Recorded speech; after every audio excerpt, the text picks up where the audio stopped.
Vous savez, ce qui me terrifie vraiment, ce qui me réveille parfois la nuit quand je pense à toutes ces femmes que j'ai reçues dans mon cabinet au fil des années, ce n'est pas la maladie, ce n'est pas la solitude au sens large, c'est quelque chose de bien plus précis, de bien plus douloureux. C'est cette image d'une femme de 55 ans, assise en face de moi, les mains croisées sur ses genoux, qui me dit avec une voix qui essaye de rester stable: docteur, j'ai l'impression que je suis devenu invisible, pas invisible pour le monde entier, indisible pour lui, pour l'homme avec qui elle a partagé 20 ans, 30 ans de sa vie.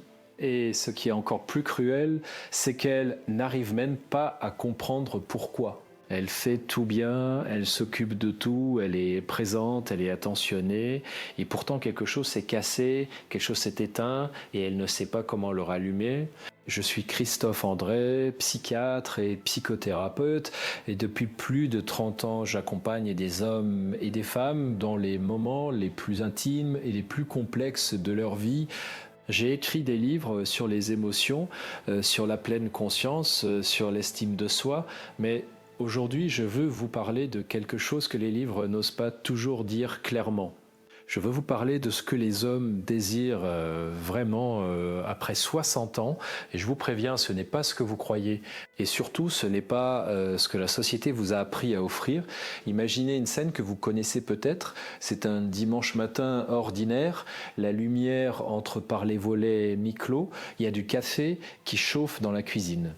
Vous êtes debout depuis un moment déjà, vous avez peut-être préparé quelque chose, rangé quelque chose, pensé à quelque chose qui doit être fait, et lui, il est là, assis dans son fauteuil, les yeux dans le vague ou devant son téléphone. Et vous vous regardez et vous vous demandez quand est-ce que ça s'est passé, ce moment où on a cessé de vraiment se voir, ce moment où la routine a remplacé la curiosité, ce moment où la présence physique ne signifiait plus grand-chose de plus que la cohabitation. Ce dimanche matin-là, il est banal. Il se répète dans des millions de foyers, et pourtant, il porte en lui quelque chose de potentiellement dévastateur si on ne comprend pas ce qui se joue vraiment. Avant d'aller plus loin, je veux vous dire quelque chose d'important. Si vous regardez cette vidéo, si vous êtes là en ce moment, c'est parce que vous n'avez pas abandonné. Et ça, c'est déjà quelque chose d'extraordinaire. Les femmes qui abandonnent ne cherchent pas de réponse. Elles s'éteignent en silence.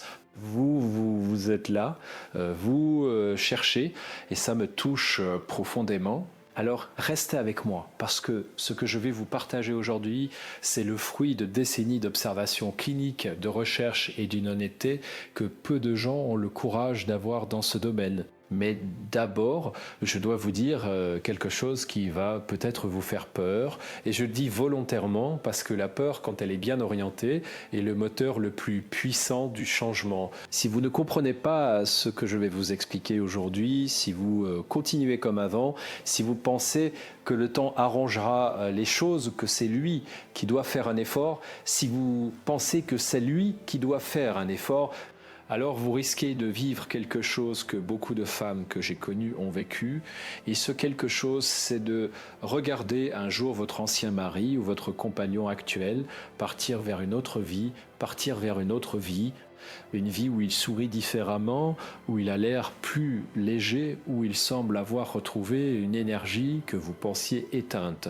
Et la pire partie de cette image, ce n'est pas la jalousie et ce n'est pas la trahison, c'est la question qui vous ronge: pourquoi pas moi? Qu'est-ce qu'elle a que je n'ai pas? Qu'est-ce que j'aurais pu faire différemment?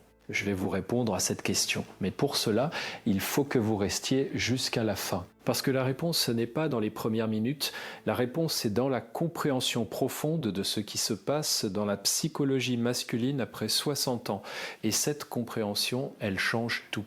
Laissez-moi vous parler d'un patient que j'ai suivi, je vais l'appeler Bernard, 63 ans, cadre supérieur à la retraite depuis 2 ans. Bernard est venu me voir parce qu'il se sentait vide.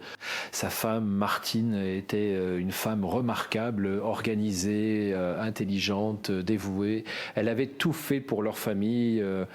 Et pourtant, Bernard me disait: je ne sais pas comment vous expliquer ça, docteur, mais j'ai l'impression de vivre avec quelqu'un qui me gère. Pas qui m'aime, qui me gère. Et quand je lui ai demandé ce qu'il voulait vraiment, il a mis du temps à répondre. Puis il a dit, je veux juste que quelqu'un soit curieux de qui je suis maintenant, pas de qui j'étais, de qui je suis en ce moment. Cette phrase, je l'ai entendue sous des formes différentes des dizaines de fois dans mon cabinet et elle contient la clé de tout ce que je vais vous expliquer aujourd'hui. Mais avant, j'ai besoin que vous fassiez quelque chose. Si cette vidéo vous parle, si vous vous reconnaissez dans ce que je décris, abonnez-vous maintenant, pas pour moi, pour vous. Parce que ce que je partage ici, c'est le genre de contenu que vous ne trouverez pas dans les magazines ou dans les conversations superficielles. C'est de la psychologie réelle appliquée à votre vie réelle. Et si vous ne voulez pas manquer la suite, le bouton est là, il vous attend. Cliquez dessus maintenant pendant que vous y pensez. Revenons à ce qui se passe vraiment dans la tête d'un homme après 60 ans, parce que c'est là que tout commence. La société nous a vendu une image de l'homme vieillissant qui ne pense qu'à son confort, à ses habitudes, à sa tranquillité. Et il y a une part de vérité là-dedans, mais c'est une vérité incomplète et cette incomplétude est dangereuse. Parce qu'elle vous fait croire que pour le garder, il suffit de le laisser tranquille, de ne pas trop le déranger, de gérer la maison, les enfants, les petits-enfants, et de ne rien demander de trop. Et c'est exactement ce comportement qui crée la distance. Voici ce que 30 ans de pratique clinique m'ont appris. Après 60 ans, un homme traverse ce que j'appelle une deuxième adolescence existentielle. Ce n'est pas une crise de la cinquantaine, c'est quelque chose de plus profond et de plus durable. C'est une remise en question fondamentale de ce qu'il est, de ce qu'il a accompli, de ce qui lui reste à vivre. Il a souvent quitté ou va quitter le monde professionnel qui lui donnait une identité. Ses enfants sont partis ou partent, son corps change et pour la première fois depuis des décennies, il se retrouve face à lui-même sans les distractions qui l'ont protégé.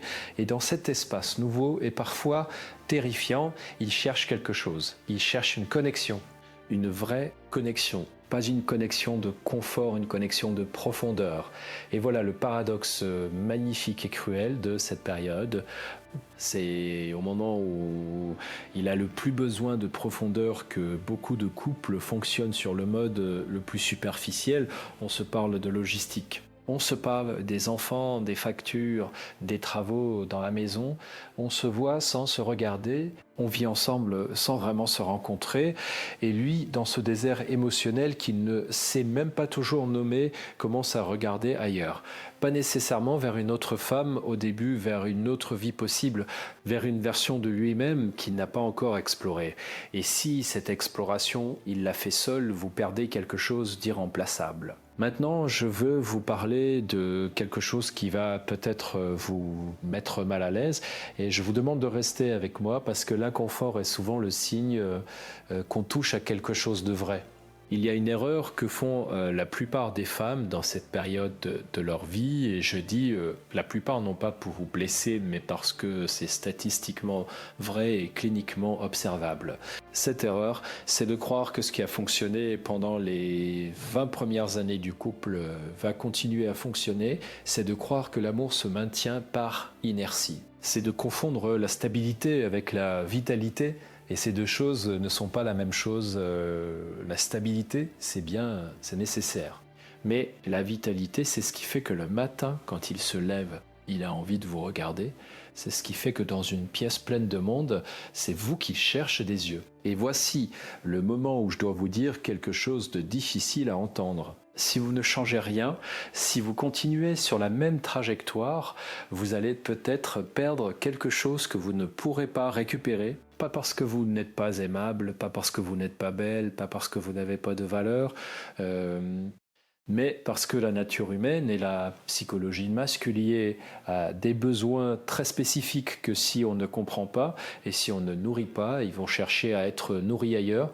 J'ai vu des hommes de 65 ans qui semblaient complètement éteints dans leur couple s'épanouir d'une façon stupéfiante quand ils rencontraient une femme qui savait quoi faire, pas une femme plus jeune nécessairement, pas une femme plus belle au sens conventionnel du terme, une femme qui savait comment être présente d'une certaine façon. Et ces hommes, leurs femmes me disaient je ne comprends pas, il était comme mort avec moi, et il a l'air vivant avec elle, qu'est-ce qu'elle a fait? Et la réponse est là dans ce que je vais vous expliquer. Mais avant d'aller plus loin, je dois vous dire quelque chose d'essentiel que la plupart des gens dans ce domaine n'osent pas dire. Les femmes de 50 à 60 ans sont, et je dis ça avec toute la conviction scientifique et humaine que j'ai accumulée en 30 ans, les femmes de 50 à 60 ans sont à leur apogée en termes de ce qui rend une personne vraiment désirable et vraiment intéressante. Pas à leur déclin, à leur apogée, vous avez quelque chose que les femmes de 30 ans n'ont pas encore. Vous avez une connaissance de vous-même, une profondeur, une capacité à être présente qui est absolument rare et précieuse. Le problème, c'est que personne ne vous l'a dit assez fort et du coup, vous avez commencé à croire que vous étiez en train de perdre quelque chose alors que vous étiez en train d'en gagner énormément. Les études en psychologie positive, notamment les travaux de Sonia Lyubomirsky et de Martin Seligman sur le bien-être subjectif, montrent que les femmes atteignent souvent leur pic de confiance en elles et de satisfaction de vie entre 50 et 65 ans. Ce n'est pas un hasard, c'est le résultat de décennies d'expérience, de résilience, de croissance, mais cette richesse intérieure doit être cultivée et exprimée d'une certaine façon pour être perçue et désirée par l'autre. Et c'est exactement ce que je vais vous apprendre à faire. Revenons à la question centrale. Qu'est-ce qu'un homme désire vraiment après 60 ans? Pas ce qu'il dit désirer, pas ce qu'il croit désirer, pas ce qu'il croit désirer, ce qu'il désire profondément au niveau de ses besoins psychologiques les plus fondamentaux. Parce que souvent, il n'a pas lui-même les mots pour l'exprimer. Et c'est là que vous pouvez avoir une longueur d'avance considérable.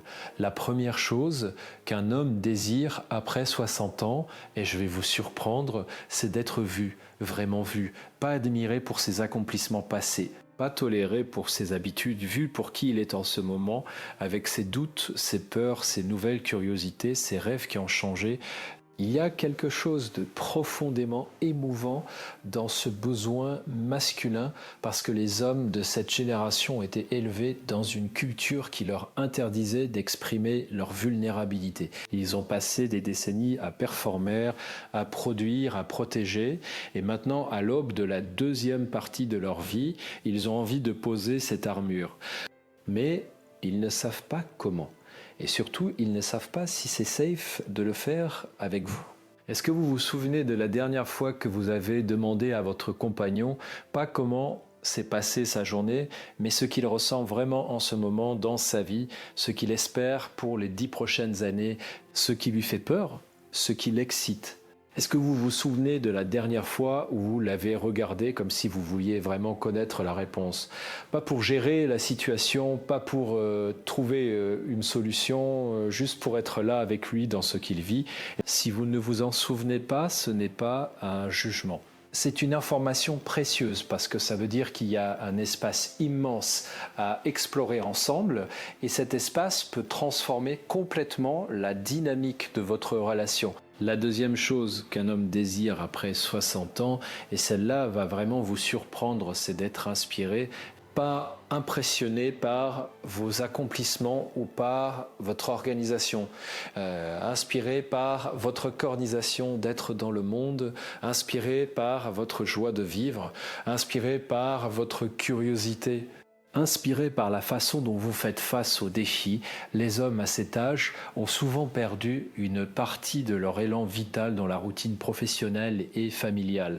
Et quand ils voient une femme qui a gardé ou retrouvé cet élan, qui est curieuse de la vie, qui rit vraiment, qui a des projets, qui s'intéresse à des choses nouvelles, ça les réveille, ça les attire comme un aimant.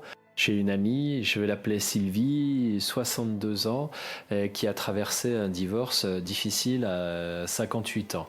Pendant les 2 premières années, elle était dévastée. Puis, quelque chose a changé. Elle a commencé à prendre des cours de photographie. Elle a voyagé seule pour la première fois. Elle a lu des livres qu'elle n'aurait jamais lus avant. Et elle m'a dit un jour, Christophe, je ne comprends pas, j'ai plus d'hommes intéressants dans ma vie maintenant qu'à 30 ans. Et je lui ai dit, Sylvie, je comprends parfaitement. Parce que tu as quelque chose que tu n'avais pas à 30 ans. Tu as une femme qui vit vraiment. Et ça, c'est irrésistible. Mais attendez, parce que nous n'en sommes qu'au début. Et ce que je vais vous dire dans quelques minutes va changer votre façon de comprendre la dynamique homme-femme après 60 ans d'une façon que vous n'imaginez pas encore. Restez avec moi. Je veux maintenant vous parler de quelque chose qui se passe dans beaucoup de couples et qui est, à mon avis, l'une des causes les plus sous-estimées de la rupture du désir entre les partenaires après 60 ans. Je l'appelle le syndrome de la gestion totale. Et il touche massivement les femmes de votre génération, non pas parce qu'elles sont moins intelligentes ou moins capables, bien au contraire, mais parce qu'elles ont été élevées dans une culture qui leur a appris que leur valeur résidait dans leur capacité à tout gérer, à tout organiser, à être indispensable sur le plan logistique. Vous gérez la maison, les rendez-vous médicaux, les relations familiales, les fêtes, les cadeaux, les voyages. Vous êtes l'architecte invisible de la vie quotidienne et c'est extraordinaire vraiment. Mais voici le problème. Quand vous gérez tout, vous devenez, dans la perception inconsciente de votre partenaire, une figure de contrôle plutôt qu'une figure de désir. Et le désir ne cohabite pas bien avec le contrôle. Le désir a besoin d'espace, de légèreté, de surprise. Le désir a besoin de sentir que l'autre est une personne à part entière, pas une extension de votre système d'organisation. Je vais vous donner un exemple très concret. Imaginez que vous êtes en train de dîner ensemble et que vous commencez à parler des travaux à faire dans la maison, de l'anniversaire de la fille de votre beau-frère, du rendez-vous chez le médecin de la semaine prochaine. Ce sont des conversations nécessaires, mais si elles occupent 80% de vos échanges, alors vous n'êtes plus deux amants ou deux complices. Vous êtes deux associés dans une entreprise et les entreprises, ça peut être très bien géré, mais elles n'inspirent pas le désir. La bonne nouvelle, et il y en a une, c'est que ce pattern peut être modifié relativement rapidement, pas en arrêtant de gérer parce que quelqu'un doit le faire et souvent c'est vous, mais en créant des espaces protégés où vous n'êtes pas la gestionnaire, où vous êtes simplement vous, curieuse, légère, présente, parfois imprévisible. Il y a une technique que j'utilise souvent en thérapie de couple que j'appelle la conversation inutile et je l'appelle inutile avec beaucoup d'affection. Parce que c'est en réalité la conversation la plus utile que vous puissiez avoir. C'est une conversation qui n'a aucun objectif pratique. Vous ne résolvez rien, vous ne planifiez rien. Vous parlez juste de quelque chose que vous avez lu, d'un souvenir d'enfance, d'une question philosophique qui vous a traversé l'esprit, d'un rêve bizarre que vous avez eu. Et dans cet espace de légèreté et de non-utilité, quelque chose de magique se passe. Les deux partenaires se rappellent qu'ils sont des personnes intéressantes, pas seulement des partenaires fonctionnels. Essayez ça ce soir. Juste ça, 10 minutes de conversation inutile. Pas de logistique, pas de problème à résoudre, juste deux personnes qui parlent de quelque chose qui n'a aucune importance pratique. Et observez ce qui se passe. Maintenant, je dois vous parler de quelque chose de plus sombre, parce que vous méritez la vérité complète, pas la version édulcorée. Et la vérité complète, c'est que si vous ne prenez pas conscience de ce qui se passe dans votre relation et si vous ne commencez pas à agir différemment, le risque est réel et je ne dis pas ça pour vous faire peur gratuitement. Je dis ça parce que j'ai vu ce scénario se dérouler trop de fois pour ne pas vous en avertir. Voici ce qui se passe quand un homme de 60 ans ne trouve pas dans son couple cette connexion profonde dont il a besoin. Au début, il se tait, il ne dit rien parce qu'il ne sait pas comment le dire ou parce qu'il a essayé une fois et ça n'a pas bien été reçu ou parce que la culture masculine lui a appris que les émotions, ça ne se partage pas. Alors il se tait et il s'éloigne progressivement. Pas physiquement, il est toujours là dans le canapé, à table, dans le lit, mais il est ailleurs. Et vous le sentez, cette distance, mais vous ne savez pas toujours comment la nommer ou comment l'aborder. Puis, à un moment donné, quelque chose se produit. Une rencontre pas forcément romantique au début, ça peut être une collègue, une amie d'amis, une femme dans un club de randonnée ou de lecture. Et cette femme, elle lui parle différemment, elle lui pose des questions différentes. Elle s'intéresse à lui d'une façon qui lui rappelle quelque chose qu'il avait oublié, la façon dont vous lui parliez au début, quand tout était encore possible, quand vous étiez curieuse de lui. Et là, quelque chose se réveille en lui, pas nécessairement une attirance sexuelle au début, plutôt un sentiment d'être vivant, d'être intéressant, d'être vu. Et ce sentiment, il est tellement rare et tellement précieux pour lui, à ce stade de sa vie, qu'il peut devenir une obsession. Voyez où je vais. Et je sais que c'est douloureux à lire, mais je vous demande de rester avec moi encore un peu parce que la suite est importante. Ce que je viens de décrire n'est pas une fatalité. Ce n'est pas quelque chose qui arrive parce que vous n'êtes pas assez bien.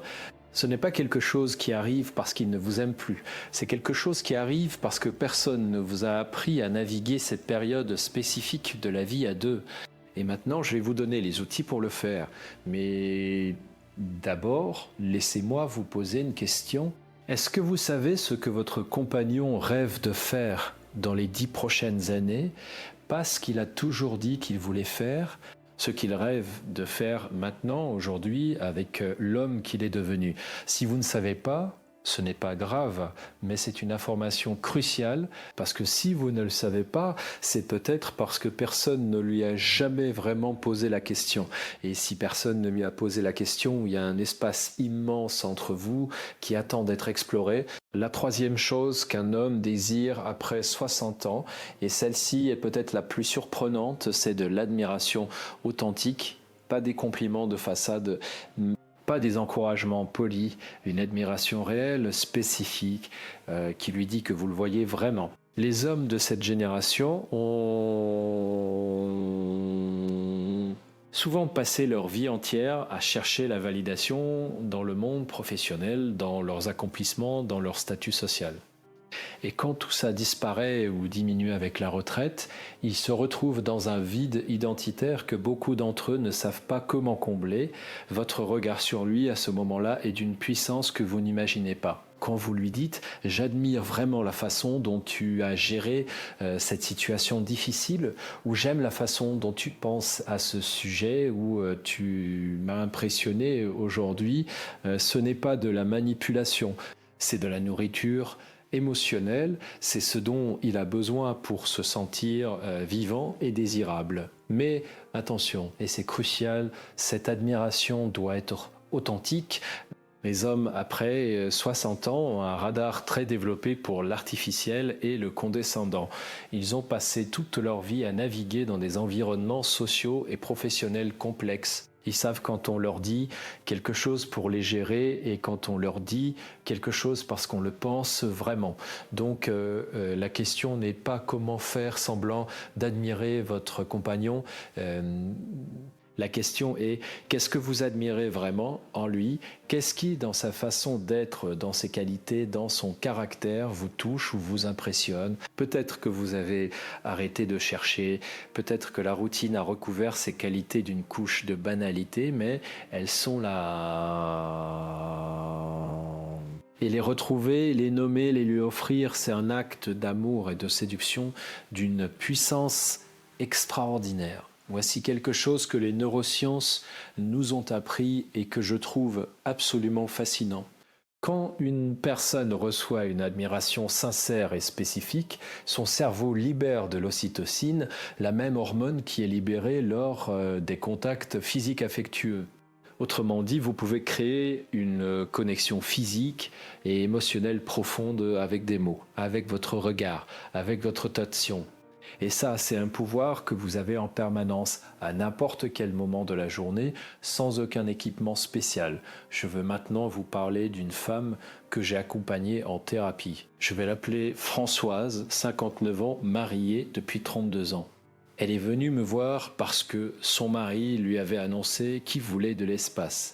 Il ne voulait pas divorcer, il ne voulait pas partir, mais il voulait de l'espace et Françoise était désespérée. Elle ne comprenait pas, elle avait tout donné Elle avait été une épouse parfaite, une mère exemplaire, une femme organisée et présente. Et lui voulait de l'espace. Nous avons travaillé ensemble pendant plusieurs mois et ce que nous avons découvert ensemble, c'est que Françoise avait progressivement effacé sa propre personne dans le couple. Elle avait tellement investi dans le rôle d'épouse et de mère qu'elle avait oublié qui elle était en dehors de ses rôles. Elle n'avait plus de passion propre, plus de curiosités indépendantes, plus d'espace intérieur qui lui appartenait. Et son mari, sans pouvoir le formuler clairement, ressentait cette absence. Il ne manquait pas d'une femme organisée. Il manquait de la femme qu'il avait épousée, celle qui avait des opinions tranchées sur la littérature, qui riait facilement, qui avait des projets fous. Alors, nous avons travaillé sur quelque chose de très simple et de très profond à la fois.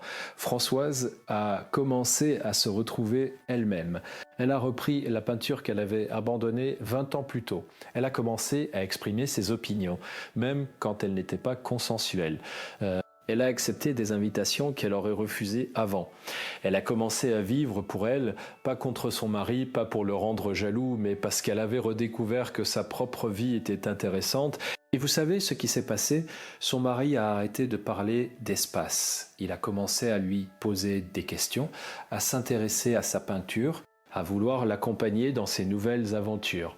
En 6 mois, leur relation avait été transformée de façon radicale. Non pas parce qu'elle avait appris des techniques de séduction, mais parce qu'elle était redevenue elle-même. Et voilà le paradoxe magnifique que j'ai observé des dizaines de fois dans ma pratique. Ce qui rend une femme la plus désirable pour un homme après 60 ans, ce n'est pas ce qu'elle fait pour lui. C'est ce qu'elle est pour elle-même, c'est la plénitude de sa propre vie, c'est la façon dont elle habite son existence avec curiosité et joie. Et ça, c'est quelque chose que vous pouvez construire, cultiver, développer. Ça ne dépend pas de votre âge, pas de votre physique, pas de votre passé, ça dépend de votre décision de vivre pleinement. Mais je dois vous avertir de quelque chose.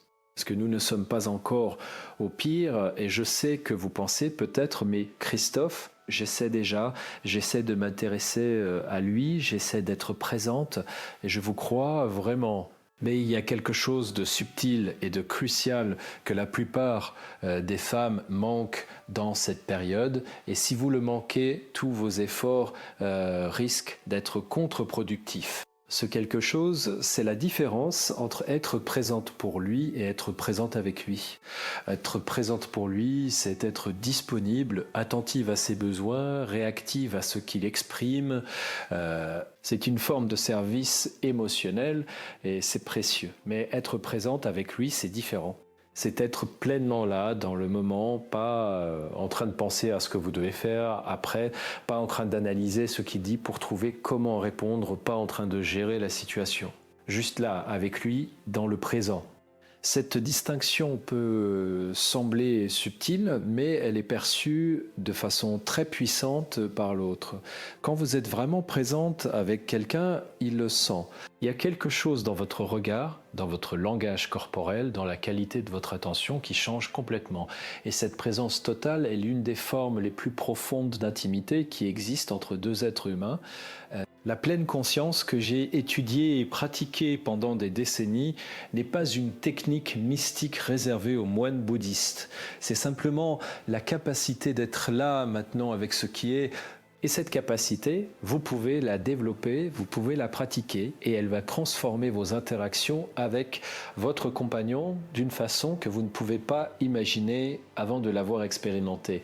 Voici un exercice très concret. La prochaine fois que vous êtes avec votre compagnon, posez votre téléphone, pas dans votre poche, posez-le dans une autre pièce. Regardez-le vraiment, pas pour analyser, pas pour évaluer, juste pour voir. Remarquez la façon dont il tient sa tasse, remarquez la façon dont ses yeux bougent quand il parle, remarquez sa voix, pas ce qu'il dit, la qualité de sa voix. Et restez là dans cette observation simple et chaleureuse pendant quelques minutes, c'est tout, et observez ce qui se passe entre vous. Maintenant, parlons de quelque chose que beaucoup de femmes de votre génération ont du mal à entendre, mais que je dois dire parce que c'est essentiel. Votre propre désir compte, votre propre plaisir compte, votre propre joie compte. pas seulement comme moyen d'attirer ou de retenir un homme, mais pour vous-même parce que vous êtes une personne complète et précieuse qui mérite une vie pleine de sens et de plaisir. J'ai rencontré trop de femmes qui avaient mis leur propre désir en veille pendant des années, voire des décennies, parce qu'elles pensaient que c'était ce que leur rôle exigeait. Et ces femmes, quand elles arrivaient dans mon cabinet, avaient souvent une sorte d'extinction intérieure. Pas une dépression clinique nécessairement, mais une grisaille, un manque de couleur dans leur vie intérieure. Et cette grisaille, elle se voit, elle se sent. Elle affecte toutes leurs relations, y compris et surtout leurs relations amoureuses. Quand vous vous reconnectez à vos propres désirs, quand vous commencez à nourrir votre propre joie de vivre, quelque chose de remarquable se produit. Quelque chose de remarquable se produit. Vous devenez plus intéressante pour vous-même et quand vous êtes plus intéressante pour vous-même, vous devenez automatiquement plus intéressante pour les autres. Ce n'est pas de la magie, c'est de la psychologie simple et bien documentée. Je veux vous parler maintenant d'un concept que j'ai développé dans ma pratique et que j'appelle la présence magnétique. Ce n'est pas quelque chose que vous faites, c'est quelque chose que vous êtes. C'est un état dans lequel vous êtes tellement ancré dans votre propre vie, tellement à l'aise dans votre propre peau, tellement curieuse et ouverte au monde que les gens autour de vous le ressentent et sont attirés vers vous. La présence magnétique n'a rien à voir avec la beauté physique au sens conventionnel. J'ai connu des femmes qui correspondaient à tous les critères de beauté conventionnelle et qui n'avaient aucune présence magnétique. Et j'ai connu des femmes qui ne correspondaient pas du tout à ces critères et qui avaient une présence magnétique absolument extraordinaire. La différence, c'est l'intériorité. C'est la richesse de la vie intérieure, c'est le fait d'être habité par quelque chose. Et voici la bonne nouvelle, cette présence magnétique, vous pouvez la cultiver. Elle se développe quand vous investissez dans votre propre vie intérieure. Quand vous lisez, quand vous réfléchissez, quand vous vous posez des questions profondes sur ce que vous voulez vraiment, quand vous avez des opinions et que vous les exprimez, quand vous riez vraiment. Quand vous vous permettez d'être touché par les choses belles, quand vous acceptez vos émotions sans les réprimer et sans en être submergé, permettez-moi de vous parler maintenant de la sexualité parce que ce serait une erreur de ne pas en parler dans une conversation sur le désir après 60 ans. Et je vais le faire avec la franchise et le respect que ce sujet mérite, sans pudeur excessive, mais aussi sans vulgarité. La sexualité après 60 ans change. Pour les deux partenaires, chez l'homme, les changements hormonaux et physiques sont réels. La testostérone diminue. Les érections peuvent être moins spontanées. Le temps de récupération augmente. Et beaucoup d'hommes vivent ces changements avec une anxiété secrète et souvent non dite qui peut avoir un impact considérable sur leur comportement dans le couple. Ils peuvent devenir moins désignateurs, pas parce qu'ils désirent moins leur partenaire, mais parce qu'ils ont peur de l'échec. Ils peuvent éviter les situations qui pourraient mener à l'intimité pour se protéger de cette peur. Et voici quelque chose que je veux que vous compreniez profondément. Si votre compagnon semble moins intéressé par l'intimité physique, la première explication n'est pas qu'il ne vous désire plus. La première explication est souvent qu'il a peur et cette peur, elle a besoin d'être accueillie avec douceur et sans pression. Pas ignorée, pas minimisée, mais accueillie. Comment faire ça? En créant un espace de sécurité émotionnelle autour de la sexualité, en lui faisant comprendre, pas nécessairement avec des mots, mais par votre comportement, que votre amour et votre désir pour lui ne dépendent pas de sa performance, que vous êtes là pour le plaisir partagé, pas pour évaluer ses capacités, que l'intimité entre vous peut prendre 1000 formes différentes et que toutes ces formes ont de la valeur. Les recherches en sexologie, notamment les travaux de Rose-Marie Basson sur le désir sexuel féminin, ont montré quelque chose d'extraordinairement intéressant. Le désir féminin fonctionne souvent de façon réactive plutôt que spontanée. Ça veut dire que pour beaucoup de femmes, le désir n'arrive pas avant l'intimité, il arrive pendant. Et cette façon de fonctionner, qui peut sembler différente du modèle masculin traditionnel, est en réalité une richesse considérable. parce qu'elle signifie que vous avez une capacité à vous connecter à votre désir dans le moment présent si vous vous y permettez. Et voici quelque chose que j'ai observé dans ma pratique qui me semble absolument crucial. Les couples qui maintiennent une vie intime riche et satisfaisante après 60 ans ne sont pas ceux qui ont le moins de problèmes ou les corps les plus parfaits.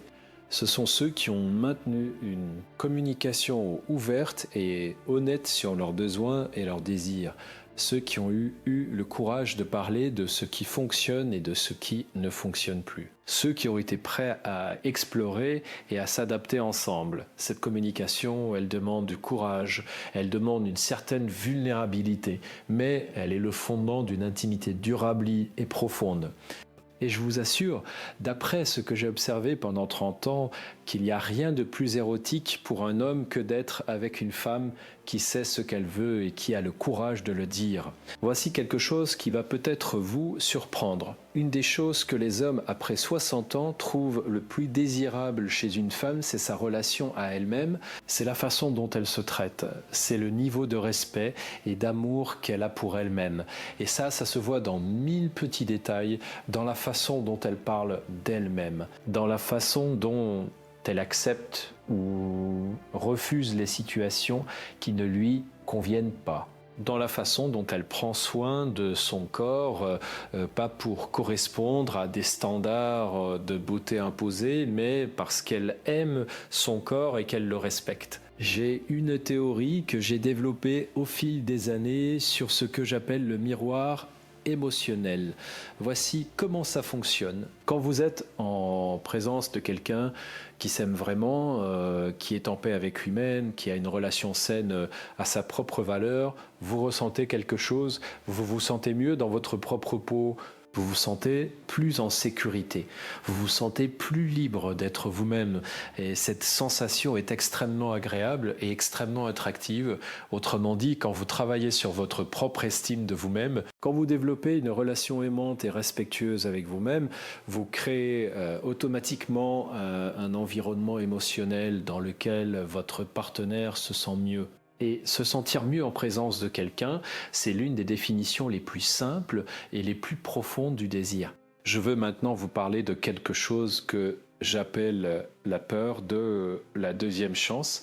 Et c'est peut-être le point le plus important de tout ce que je vais vous dire aujourd'hui. Beaucoup de femmes que j'ai rencontrées dans mon cabinet, après une séparation ou dans une relation qui se détériore, pensent que leur fenêtre d'opportunité est fermée.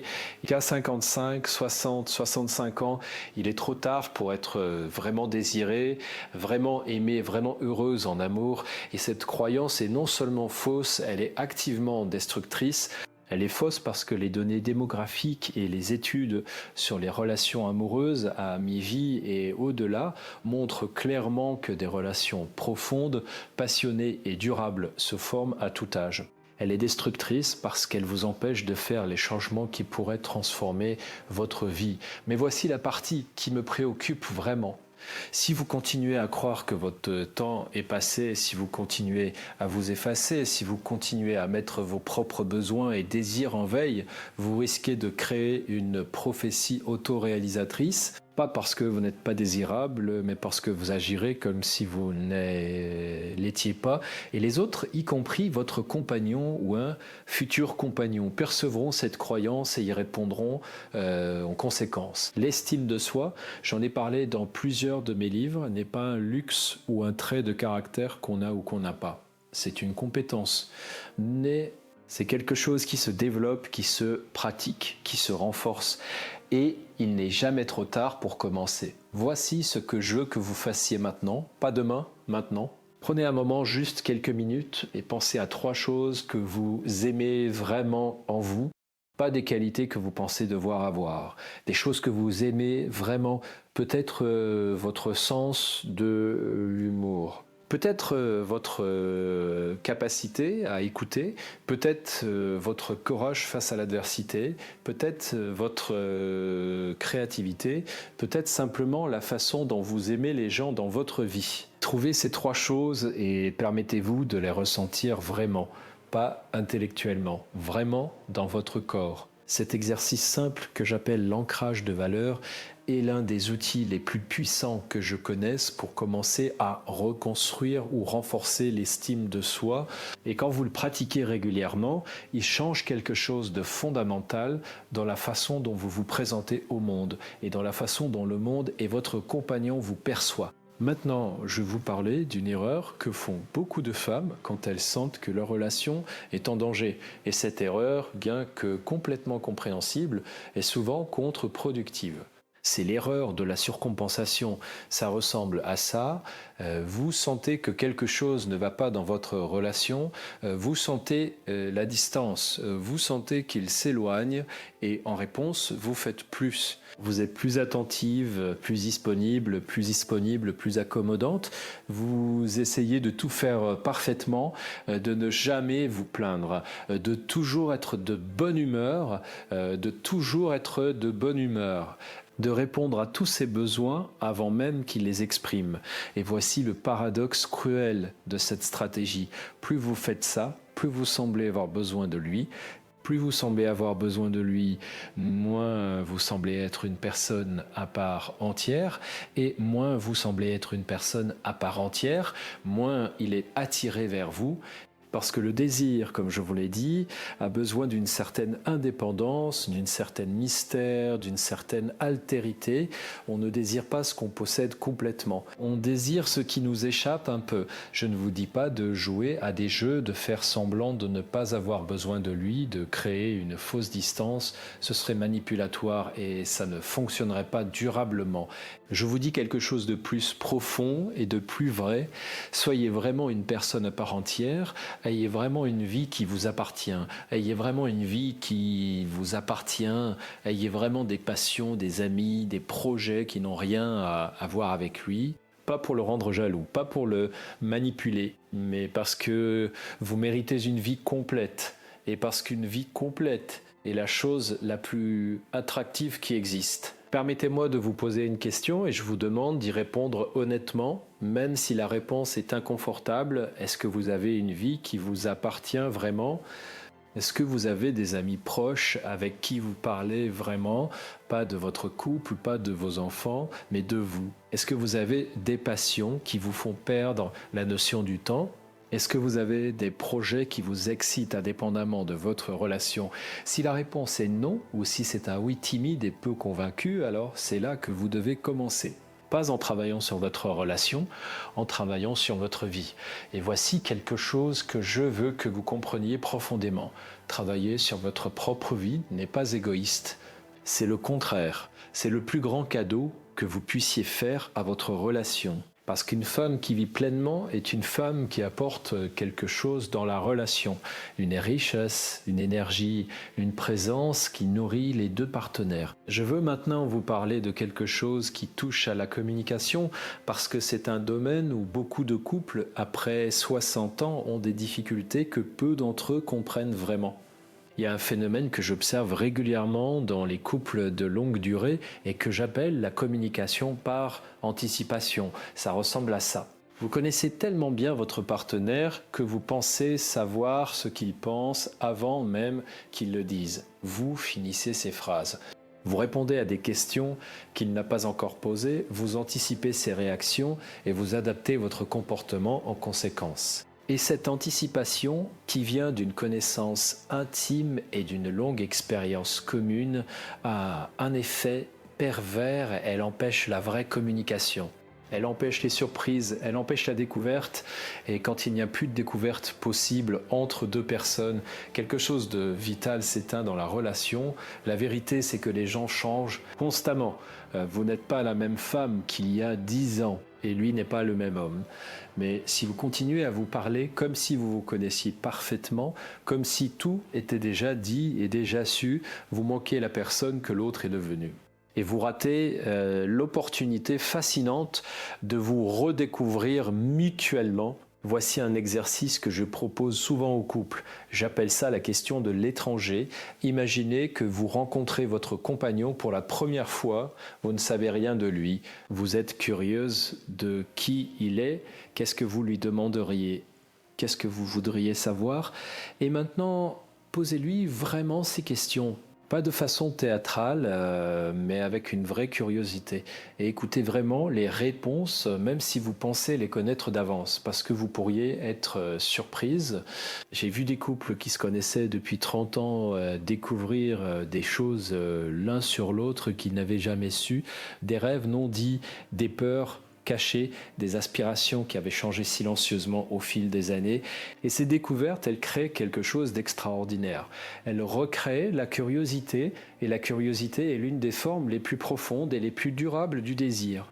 Permettez-moi maintenant de vous parler d'un sujet que j'aborde rarement en public, mais que je trouve absolument crucial dans le contexte de ce dont nous parlons aujourd'hui.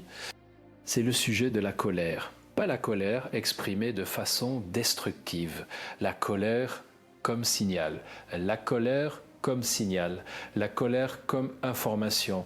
Beaucoup de femmes de votre génération ont été élevées dans une culture qui leur apprenait que la colère n'était pas féminine, qu'exprimer son mécontentement était mal élevé, que la bonne épouse, la bonne mère, la bonne femme, c'était celle qui acceptait, qui s'adaptait, qui ne faisait pas de vagues. Et du coup, beaucoup de femmes ont appris à avaler leur colère, à la transformer en silence, à la transformer en service, à la transformer en service, à la transformer en une gentillesse parfois épuisante qui ne ressemble plus vraiment à de la gentillesse, mais à de la résignation. Et cette colère avalée, cette frustration non exprimée, elle crée quelque chose de très particulier dans une relation. Elle crée une forme de ressentiment souterrain qui empoisonne lentement, mais sûrement la qualité de la connexion entre les deux partenaires. Et l'autre le sent, même s'il ne peut pas le nommer. Il sent quelque chose de fermé, quelque chose de retenu, quelque chose qui n'est pas tout à fait là, et ça crée de la distance. Apprendre à exprimer vos besoins et vos limites avec clarté et respect n'est pas seulement bon pour vous, c'est bon pour votre relation, parce que ça vous rend plus vrai, ça vous rend plus présente, ça vous rend plus entière. Et une femme entière est infiniment plus attractive qu'une femme parfaite. Il y a une phrase que j'utilise souvent avec mes patients et que je vais vous offrir maintenant. Vos limites sont votre cadeau à l'autre. Quand vous dites non à quelque chose qui ne vous convient pas, vous dites oui à quelque chose de plus authentique, vous dites oui à une relation dans laquelle vous êtes vraiment vous-même. Et c'est dans cette authenticité que le désir véritable peut s'épanouir. Voici maintenant quelque chose que je veux que vous fassiez dans les prochaines 24 heures. Identifiez une chose dans votre vie actuelle que vous acceptez mais qui ne vous convient vraiment pas. Ça peut être petit, ça peut être une habitude de votre compagnon qui vous agace depuis des années et que vous n'avez jamais vraiment dite. Ça peut être une façon dont vous êtes traité qui ne vous respecte pas vraiment. Ça peut être une demande que vous n'avez jamais osé faire et trouver un moyen de l'exprimer. Pas avec agressivité, pas avec reproche. Avec clarté et douceur. Dites ce que vous ressentez, dites ce dont vous avez besoin et dites-le comme si vous méritiez d'être entendu, parce que vous méritez d'être entendu. Je veux maintenant vous parler de quelque chose qui me tient particulièrement à cœur, parce que c'est quelque chose que j'ai observé dans ma pratique et dans ma vie personnelle et qui me semble être l'une des clés les plus profondes du bonheur en couple à long terme. C'est la capacité à grandir ensemble. Les couples qui restent vivants et désirables l'un pour l'autre après des décennies ne sont pas ceux qui ont évité les crises, ce sont ceux qui ont traversé les crises ensemble et qui en sont sortis transformés. Ce sont ceux qui ont eu le courage de remettre en question leurs habitudes, leur rôle, leur façon de fonctionner ensemble. Ce sont ceux qui ont accepté que la relation devait évoluer pour rester vivante. Et voici quelque chose de fascinant que les recherches en psychologie des couples ont montré. Les couples qui ont les relations les plus satisfaisantes sur le long terme sont ceux qui ont un projet commun, pas nécessairement un grand projet. Ça peut être apprendre quelque chose ensemble. Voyager vers un endroit qui vous fait tous les deux rêver, créer quelque chose, s'engager dans une cause qui vous tient à cœur. Ce projet commun crée quelque chose d'essentiel. Il crée un nous qui n'est pas défini par les rôles habituels, mais par une aspiration partagée. Et cet espace de nous, il est fertile pour le désir, pour la connexion, pour la joie. Avez-vous un projet commun avec votre compagnon pas un projet logistique, pas la rénovation de la maison ou les vacances chez les enfants. Un vrai projet qui vous fait briller les yeux à tous les deux. Sinon, c'est une invitation à en trouver un. Et si vous ne savez pas par où commencer, commencez par vous demander qu'est-ce que nous n'avons jamais fait ensemble et que nous aimerions faire. Qu'est-ce que nous aurions voulu être ou faire si nous avions eu le temps. Cette conversation, si vous l'avez vraiment, peut ouvrir des portes que vous ne soupçonniez pas. Je veux maintenant aborder quelque chose qui est peut-être la partie la plus délicate de tout ce dont nous parlons aujourd'hui et je vais le faire avec toute la sensibilité que ce sujet mérite. Je veux vous parler de ce qui se passe quand la relation est déjà très endommagée, quand il y a eu une trahison. Quand il y a eu une séparation, quand vous regardez en face de vous et que vous ne savez plus si ce que vous voyez peut encore être réparé, premièrement, je veux vous dire quelque chose que je crois profondément. Presque toutes les relations peuvent être réparées si les deux partenaires le veulent vraiment et s'ils sont prêts à faire le travail. Pas toutes, mais presque toutes. Et le travail dont je parle, ce n'est pas le travail de se convaincre mutuellement que tout va bien. C'est le travail de regarder honnêtement ce qui ne va pas et de décider ensemble ce qu'on veut faire avec ça. Mais voici ce que j'ai aussi observé. Parfois, la relation ne peut pas être réparée. Parfois, les deux chemins se sont trop éloignés. Parfois, la trahison a été trop profonde. Et dans ces cas-là, la question n'est pas comment réparer, mais comment aller de l'avant avec dignité, avec votre propre vie, avec votre propre bonheur. Et ce bonheur, il est possible, je l'ai vu. Des femmes qui pensaient que leur vie était finie à 55 ans après un divorce ont trouvé des amours extraordinaires, des vies extraordinaires, extraordinaires. Des versions d'elles-mêmes qu'elles n'auraient jamais rencontrées si elles étaient restées dans une relation qui ne les nourrissait plus.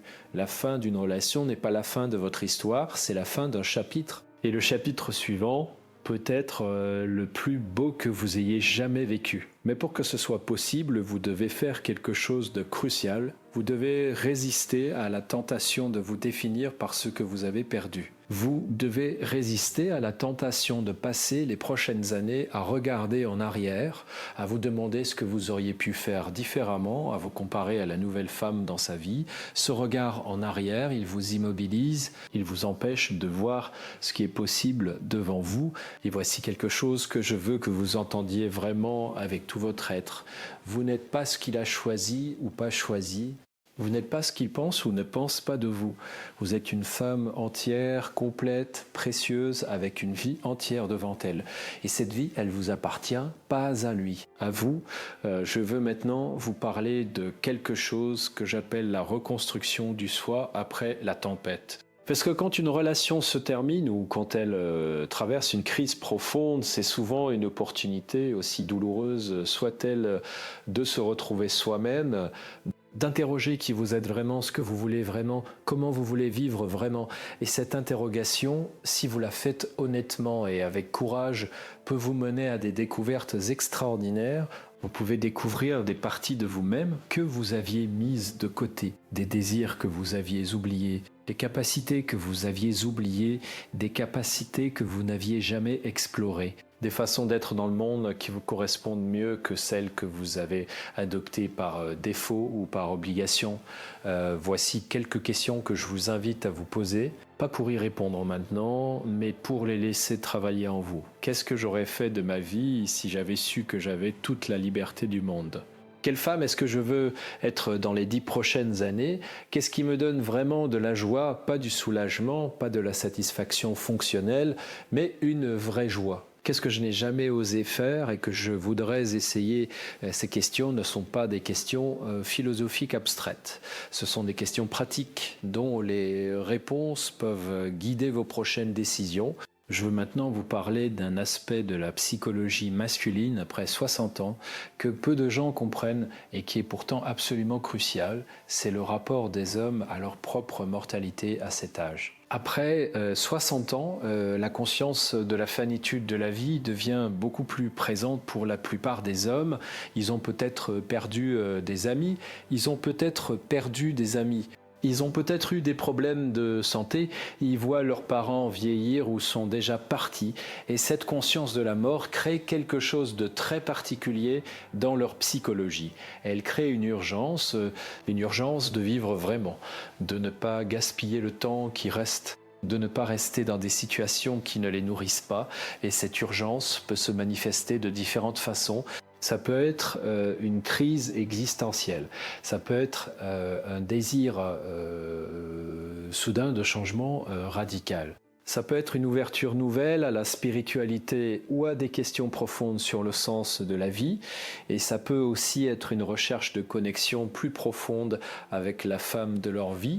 Si vous comprenez cette urgence, si vous pouvez l'accueillir et même la partager, vous avez une opportunité extraordinaire. Parce que cette urgence de vivre vraiment, vous pouvez la vivre ensemble. Vous pouvez être la compagne de cette exploration, vous pouvez être celle avec qui il traverse cette période de questionnement et de transformation. Et si vous êtes cette compagne, si vous êtes présente à cette profondeur, vous devenez quelque chose d'irremplaçable dans sa vie, pas par dépendance, pas par habitude, mais par choix, par désir véritable. Mais pour être cette compagne, vous devez aussi être prête à faire face à vos propres questions sur la finitude et le sens. Et ça, c'est un travail que beaucoup de gens évitent, parce que c'est inconfortable, parce que ça remet en question des certitudes confortables, mais c'est aussi un travail qui libère. Un travail qui permet de vivre avec une profondeur et une intensité que peu de choses peuvent égaler. La pleine conscience, dans ce contexte, est un outil extraordinairement précieux. Pas comme technique de relaxation, mais comme façon d'être présent à la richesse et à la complexité de l'existence. Être pleinement présent à chaque moment, y compris les moments difficiles, y compris les moments de doute et d'incertitude, c'est une façon de vivre qui transforme complètement la qualité de toutes vos expériences, y compris et surtout vos expériences relationnelles. Je veux maintenant vous donner quelque chose de très concret. 5 pratiques que vous pouvez commencer à mettre en œuvre dès aujourd'hui pour transformer votre présence, votre attractivité et la qualité de votre relation. Ces pratiques ne sont pas des astuces de séduction. Ce sont des façons d'être qui, si vous les adoptez vraiment, vont changer quelque chose de fondamental dans votre vie et dans vos relations. La première pratique, c'est ce que j'appelle la présence quotidienne. Chaque jour, prenez 10 minutes pour être complètement présente à vous-même.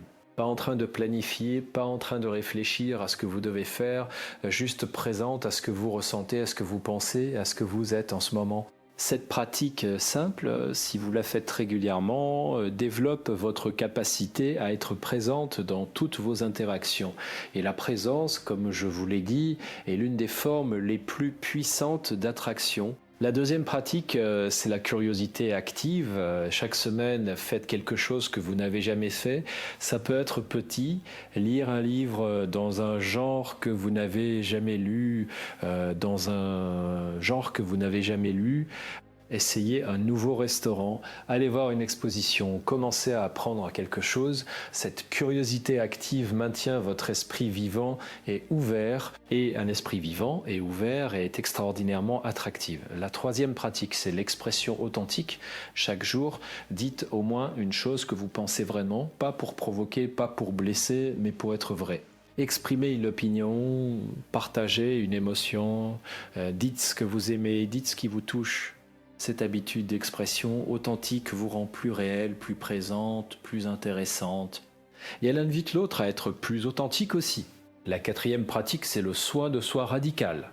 Pas le soin de soi comme obligation ou comme performance, le soin de soi comme acte d'amour envers vous-même. Prenez soin de votre corps parce que vous l'aimez, pas parce que vous voulez correspondre à un standard. Dormez suffisamment, mangez des choses qui vous nourrissent vraiment, bougez votre corps d'une façon qui vous fait du bien. Portez des vêtements qui vous font vous sentir belle, pas qui vous font paraître jeune. Il y a une différence fondamentale entre paraître jeune et se sentir vivante. Et c'est la deuxième qui attire. La cinquième pratique, c'est la connexion profonde. Chaque semaine, ayez au moins une conversation vraie, pas une conversation de surface, pas une conversation logistique, une conversation dans laquelle vous partagez quelque chose de vrai sur ce que vous vivez, ce que vous ressentez, ce que vous espérez, que ce soit avec votre compagnon, avec une amie proche, avec un membre de votre famille. Cette pratique de la connexion profonde nourrit votre vie émotionnelle et vous rappelle que vous êtes une personne digne d'être connue et aimée. Maintenant, je veux vous parler d'une chose que j'ai observée chez les femmes les plus épanouies et les plus désirées de mes patientes, celles qui ont réussi à transformer leur vie après 50 ans. Ces femmes ont toutes quelque chose en commun. Ce n'est pas leur physique, ce n'est pas leur statut social, ce n'est pas leur intelligence, bien qu'elles soient toutes intelligentes, c'est leur rapport au temps. Elles ont toutes développé une façon particulière de se rapporter au temps qui les rend extraordinairement présentes et extraordinairement vivantes. Elles ne passent pas leur temps à regretter le passé, elles ne passent pas leur temps à s'inquiéter de l'avenir. Elles sont là dans le présent avec tout ce que le présent a Et cette présence au présent, elle crée quelque chose de magnétique parce que nous vivons dans une époque où la plupart des gens sont soit dans le passé, soit dans le téléphone, soit dans le téléphone. Quelqu'un qui est vraiment là, vraiment présent, vraiment avec vous dans le moment, c'est rare. Et ce qui est rare est précieux. Comment développer ce rapport au présent? C'est exactement ce que la pleine conscience, pratiquée de façon laïque et concrète, vous apprend à faire, pas en méditant des heures sur un coussin, mais en développant l'habitude de revenir à l'instant présent dans votre vie quotidienne. Quand vous mangez, goûtez vraiment ce que vous mangez. Quand vous marchez, sentez vraiment vos pieds sur le sol. Quand vous parlez à quelqu'un, soyez vraiment là avec cette personne. Ces petits moments de présence totale s'accumulent et transforment progressivement votre façon d'être dans le monde. Je veux maintenant vous parler de quelque chose qui est à la fois très simple et très profond. C'est la question du bonheur. Pas le bonheur comme état permanent et parfait que certains gourous vendent à prix d'or, le bonheur comme orientation de vie, comme choix quotidien, comme façon de se rapporter à ce qui est les recherches en psychologie positive. Et j'ai eu la chance de rencontrer plusieurs des chercheurs qui ont contribué à ce domaine, montrent quelque chose d'absolument fascinant. La majorité de notre bonheur, environ 40% selon les études les plus sérieuses, dépend de nos comportements et de nos choix quotidiens, pas de nos circonstances, pas de ce qui nous arrive, de ce que nous faisons et de comment nous nous y rapportons.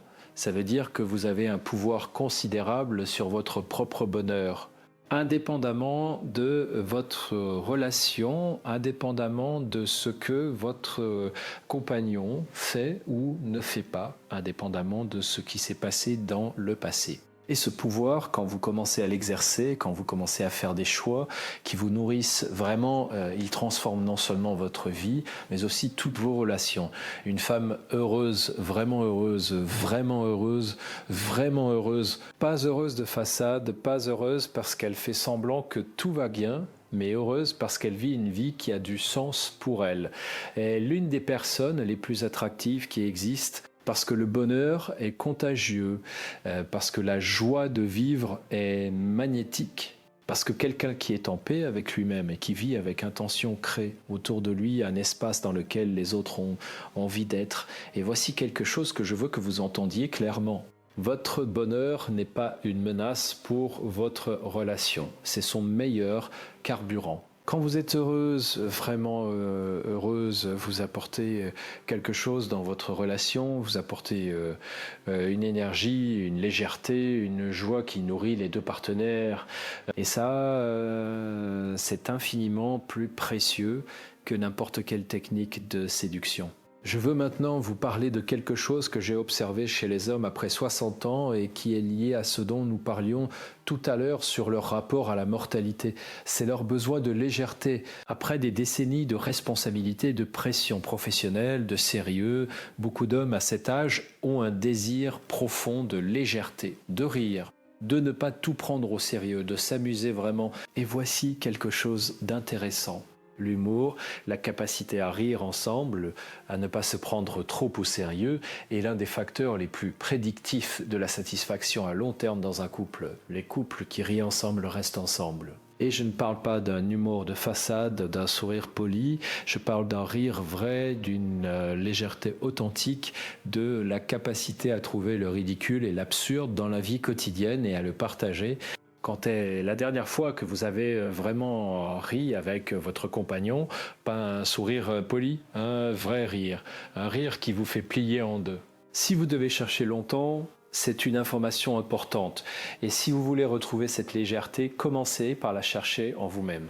Cherchez ce qui vous fait vraiment rire, cherchez les gens qui vous font rire. Permettez-vous d'être légère, d'être drôle, d'être imparfaite et d'en rire.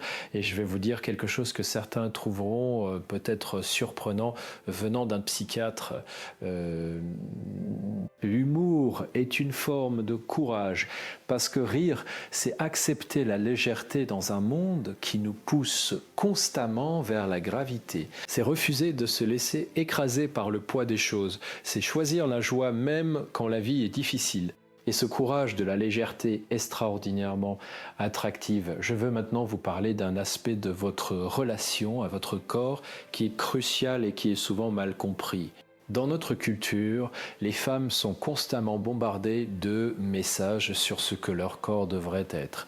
Plus mince, plus jeune, plus ferme, plus parfait.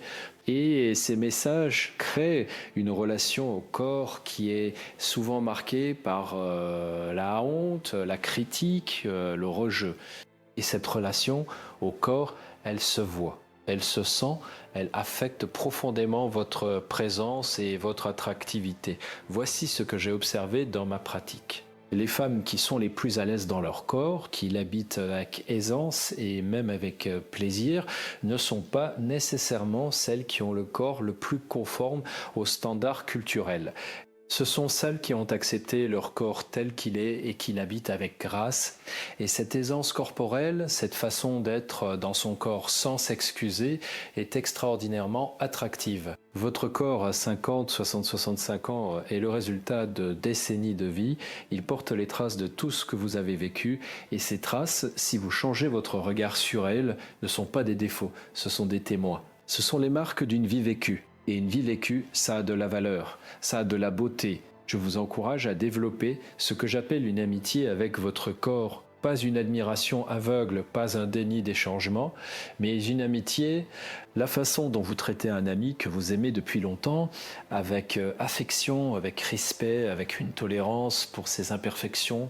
Votre corps mérite ce traitement. Et quand vous commencez à vous traiter ainsi, quelque chose change dans votre façon de vous présenter au monde. Vous vous tenez différemment, vous vous déplacez différemment, vous occupez l'espace différemment, vous occupez l'espace différemment. Et les autres le voient et le sentent. Je veux maintenant vous parler de quelque chose qui est peut-être le point le plus important de tout ce que nous avons abordé aujourd'hui. Et je veux que vous l'entendiez vraiment avec toute votre attention. C'est la question de votre propre valeur, pas votre valeur en tant qu'épouse, en tant que mère, en tant que professionnelle, votre valeur en tant que personne.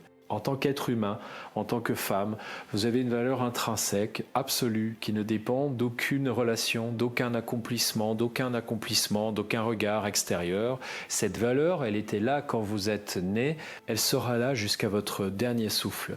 Et rien, ni une séparation, ni un regard indifférent, ni les années qui passent ne peut l'entamer. Mais voici le problème. Beaucoup de femmes ne le croient pas vraiment. Elles le savent intellectuellement, mais elles ne le ressentent pas. Et la différence entre savoir quelque chose et le ressentir, et la différence entre une information et une transformation, comment passer de la connaissance à la ressentie, c'est le travail le plus profond que vous puissiez faire sur vous-même. Et il ne se fait pas en une journée, mais il se fait avec de la pratique, avec de la patience, avec parfois l'aide d'un thérapeute ou d'un accompagnant. Et quand vous commencez à ressentir vraiment votre propre valeur, quelque chose de fondamental change dans toutes vos relations. Vous n'avez plus besoin de la validation de l'autre pour vous sentir bien. Vous pouvez accueillir l'amour et le désir de l'autre comme un cadeau, pas comme une nécessité. Et cette liberté, cette indépendance émotionnelle est l'une des choses les plus attractives qui existent. Permettez-moi de vous parler maintenant de quelque chose que j'appelle le paradoxe du besoin. Voici comment il fonctionne. Plus vous avez besoin que l'autre vous désire pour vous sentir bien, moins vous êtes désirable. Et plus vous êtes bien dans votre peau, indépendamment du regard de l'autre, plus vous êtes désirable. Ce n'est pas juste, ce n'est pas logique. Mais c'est vrai, et comprendre ce paradoxe peut changer complètement votre façon d'aborder vos relations. La solution n'est pas de faire semblant de ne pas avoir besoin de l'autre. Les êtres humains ont besoin de connexion. C'est une vérité biologique et psychologique fondamentale. La solution est de construire une vie intérieure suffisamment riche pour que votre bonheur ne soit pas entièrement dépendant du regard de l'autre. De développer suffisamment d'estime de vous-même pour que vous puissiez être dans une relation par choix et non par peur. Et cette différence, être dans une relation par choix plutôt que par peur, transforme complètement la qualité de cette relation. Je veux maintenant vous parler de quelque chose de très pratique. De la façon dont vous communiquez votre désir, parce que le désir dans une relation de longue durée ne se maintient pas tout seul, il doit être nourri, exprimé, renouvelé, et beaucoup de couples, après des années ensemble, ont arrêté d'exprimer leur désir l'un pour l'autre.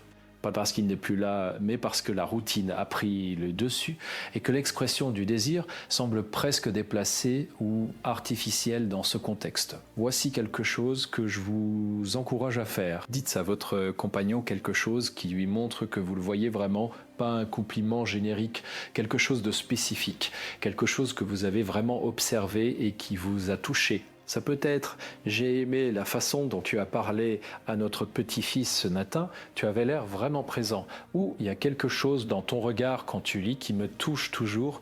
Ou j'aime la façon dont tu penses à ce sujet, tu as une façon de voir les choses qui m'intéressent. Ces petits moments d'attention spécifiques et authentiques sont des actes de désir. Ils disent à l'autre, je te vois vraiment, je suis curieuse de toi, tu m'intéresses et pour un homme de 60 ans, qui a souvent l'impression de devenir invisible, ces moments ont une valeur inestimable. Je veux vous parler maintenant d'une chose que j'ai apprise de mes patients au fil des années et qui m'a profondément touché. C'est que les hommes, même ceux qui semblent les plus fermés, les plus distants, les plus dans leur monde, ont une soif profonde d'être vraiment connus. Pas connus dans leurs habitudes et leurs préférences pratiques. Connus dans leur intériorité, dans leurs doutes, dans leurs espoirs, dans leurs peurs, dans leurs rêves. Et cette soif, la plupart d'entre eux ne savent pas comment l'exprimer, parce qu'on ne leur a jamais appris, parce que la culture masculine les a formés à être forts, à ne pas montrer leur vulnérabilité, à gérer seuls leurs émotions. Et du coup, ils portent cette soif en silence, parfois pendant des années, parfois pendant des années, parfois pendant toute une vie. Quand vous créez un espace dans votre relation où il peut être vulnérable, où il peut partager ses doutes et ses peurs sans être jugé, sans que vous essayiez immédiatement de résoudre le problème, quelque chose d'extraordinaire se passe. Il se sent vu, il se sent en sécurité, et dans cet espace de sécurité, quelque chose se rouvre en lui, une tendresse, un désir de connexion, une gratitude profonde envers vous. Comment créer cet espace? En commençant par écouter différemment, pas pour répondre, pas pour conseiller, pas pour rassurer, juste pour entendre. quand il parle de quelque chose qui lui pèse, au lieu de lui proposer immédiatement une solution, essayez de dire simplement ça a l'air difficile. Dis-moi ce que tu ressens. Et puis rester là dans le silence confortable de quelqu'un qui est voilà, avec l'autre. Cette façon d'écouter que les psychothérapeutes appellent l'écoute empathique est l'une des compétences relationnelles les plus puissantes qui existent et elle peut être apprise. Elle peut être pratiquée et quand elle devient une habitude dans votre relation, elle transforme la qualité de votre connexion d'une façon que vous ne pouvez pas imaginer avant de l'avoir expérimentée. Je veux maintenant vous parler de quelque chose qui concerne directement la façon dont les hommes, après 60 ans, perçoivent l'attractivité féminine. Et ce que je vais vous dire va peut-être aller à l'encontre de beaucoup de choses que vous avez entendues ou lues. Les hommes de cette génération, après 60 ans, ont une perception de l'attractivité féminine qui est beaucoup plus complexe et beaucoup plus profonde que ce que les médias et la culture populaire voudraient nous faire croire. Oui, l'apparence physique compte, je ne vais pas vous dire le contraire, ce serait vous mentir, mais elle compte beaucoup moins que ce que vous pensez. Et ce qui compte beaucoup plus, c'est quelque chose que j'appelle la présence vitale. La présence vitale, c'est cette qualité d'être qui se voit dans les yeux de quelqu'un. C'est la lumière qui s'allume quand il parle de quelque chose qui lui tient à cœur. C'est l'énergie qui se dégage de quelqu'un qui vit vraiment. C'est la façon dont quelqu'un occupe l'espace avec aisance et confiance. C'est l'impression que vous avez face à quelqu'un de vous trouver en présence d'une personne entière, complète, habitée. Et cette présence vitale, elle n'a pas d'âge. J'ai vu des femmes de 30 ans qui ne l'avaient pas. Et des femmes de 65 ans qui l'avaient à un degré extraordinaire. Elle ne dépend pas du physique, elle dépend de la façon dont vous habitez votre vie. Et ça, c'est quelque chose que vous pouvez cultiver, développer, renforcer. Je veux vous donner maintenant un outil très concret pour développer cette présence vitale. Je l'appelle le rituel de la gratitude active. Pas la gratitude passive, pas une liste de choses pour lesquelles vous êtes reconnaissante, mais une gratitude active vécue dans le corps. Voici comment ça fonctionne. Chaque matin, avant de commencer votre journée, prenez 5 minutes, pensez à quelque chose dans votre vie, n'importe quoi, qui vous donne un sentiment de plénitude ou de beauté. Ça peut être très petit, la lumière du matin, une tasse de thé chaud, une conversation que vous avez eue hier, un souvenir heureux. Et au lieu de juste penser à cette chose, permettez-vous de la ressentir dans votre corps. Laissez ce sentiment de plénitude s'installer vraiment physiquement dans votre poitrine, dans vos épaules, dans votre respiration, Ce rituel pratiqué régulièrement a des effets mesurables sur votre humeur, sur votre énergie, sur votre façon de vous rapporter aux autres. Il active les circuits cérébraux associés au bien-être et à la connexion sociale. Et il contribue directement à développer cette présence vitale qui est si attractive. Je vais maintenant aborder quelque chose qui est peut-être le sujet le plus délicat de toute cette conversation. C'est la question de la jalousie et de la comparaison. Parce que si vous êtes dans une situation où votre compagnon a trouvé ou pourrait trouver quelqu'un d'autre, la tentation de vos comparaisons et cette autre femme est immense. Et cette comparaison est un piège dont il est très difficile de sortir. Voici ce que je sais avec certitude après 30 ans de pratique. La comparaison est toujours perdante. Toujours.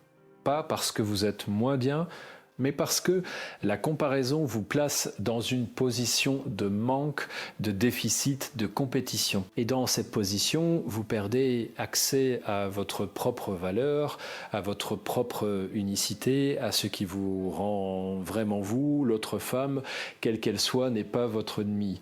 Elle n'est pas non plus votre modèle, elle est simplement une autre personne. Et ce qu'elle offre, c'est elle qui l'offre, pas vous. Vous avez quelque chose de différent à offrir. Quelque chose qui vous est propre. Quelque chose qui, si vous le laissez s'exprimer pleinement, est absolument unique et précieux. La question n'est donc pas comment être mieux qu'elle, la question est comment être pleinement vous. Et cette question, si vous la posez vraiment et si vous cherchez vraiment la réponse, elle peut vous mener vers la version la plus vivante et la plus désirable de vous-même. Je veux maintenant vous parler de quelque chose qui me semble absolument fondamental et que je n'ai pas encore abordé directement. C'est la question de la solitude choisie versus la solitude subie. Parce que dans le contexte de ce dont nous parlons, il y a souvent une peur très profonde de la solitude. La peur de se retrouver seul, la peur que personne ne vous veuille, la peur d'être invisible et sans valeur. Et cette peur, quand elle est trop présente, guide toutes vos décisions relationnelles d'une façon qui n'est pas toujours dans votre meilleur intérêt. Voici ce que j'ai observé. Les femmes qui ont appris à être bien seules, à apprécier leur propre compagnie, à trouver dans la solitude une ressource plutôt qu'une punition. Ces femmes ont des relations beaucoup plus saines et beaucoup plus satisfaisantes que celles qui ont peur de la solitude, parce qu'elles entrent dans les relations par désir et non par peur. Et cette différence change tout. Apprendre à être bien seul ne signifie pas se résigner à la solitude. Ça signifie développer une relation suffisamment riche avec vous-même pour que votre bonheur ne soit pas entièrement conditionnel à la présence de l'autre. Et ça, c'est un travail qui peut prendre du temps, mais qui en vaut absolument la peine. Comment commencer? En commençant à passer du temps seul de façon délibérée et agréable. Pas en souffrant de l'absence de l'autre, mais en découvrant ce que vous aimez faire quand personne ne vous regarde, quand vous n'avez de compte à rendre à personne, quand vous êtes complètement libre de choisir. Qu'est-ce que vous choisiriez? Cette question simple peut vous révéler des choses extraordinaires sur vous-même. Je veux maintenant vous parler de quelque chose que j'appelle la reconstruction narrative. C'est une technique que j'utilise souvent en thérapie et qui peut être très puissante dans le contexte de ce dont nous parlons. Voici comment ça fonctionne. Chacun d'entre nous a une histoire qui se raconte sur lui-même, une narrative identitaire. Pour beaucoup de femmes que j'ai rencontrées, cette narrative après une séparation ou dans une relation difficile ressemble à quelque chose comme ça. Je ne suis plus désirable, j'ai raté quelque chose, je suis trop vieille, je ne mérite pas mieux. Et cette narrative, aussi fausse qu'elle soit, guide leur comportement et leur choix d'une façon très réelle.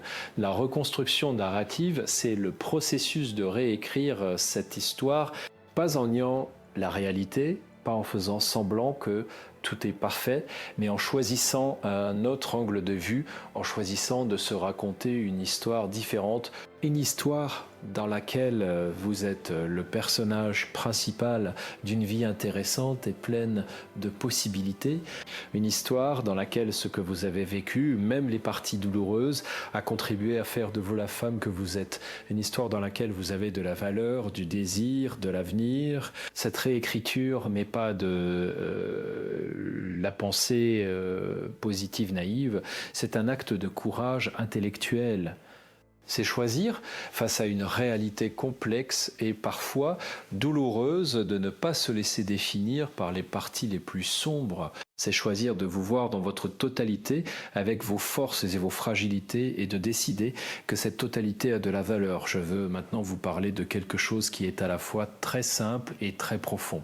C'est la question du toucher dans les couples de longue durée, le toucher affectueux, non sexuel, les caresses, les petits gestes de tendresse physique quotidienne diminuent souvent considérablement avec le temps.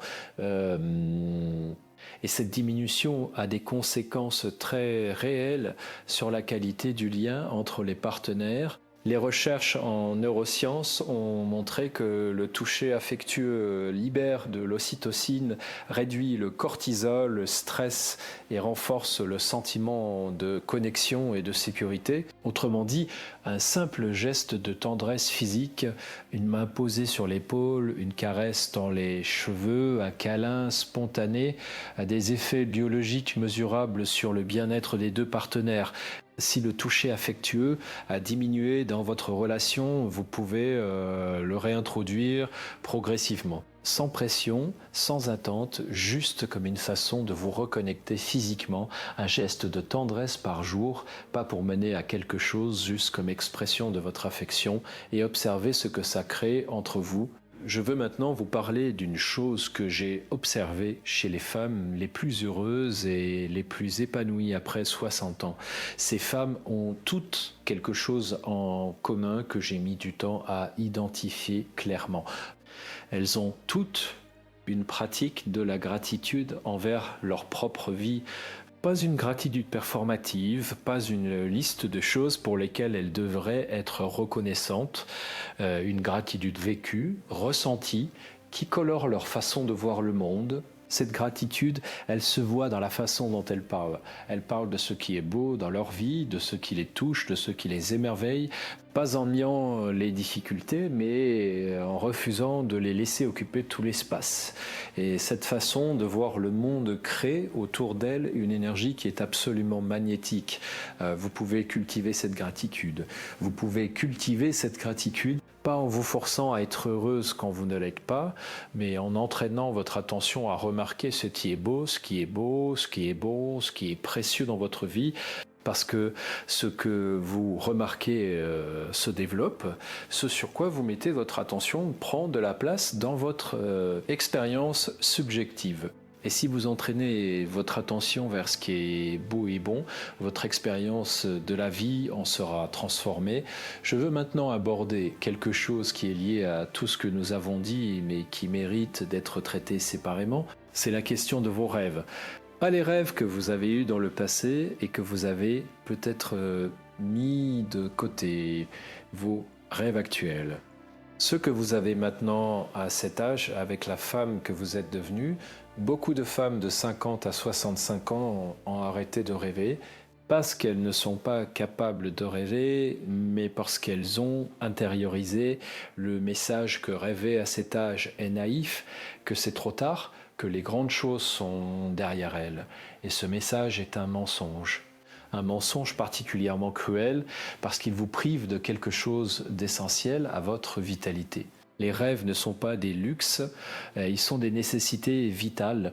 Ils donnent une direction à votre énergie, ils créent une anticipation positive qui nourrit votre bien-être.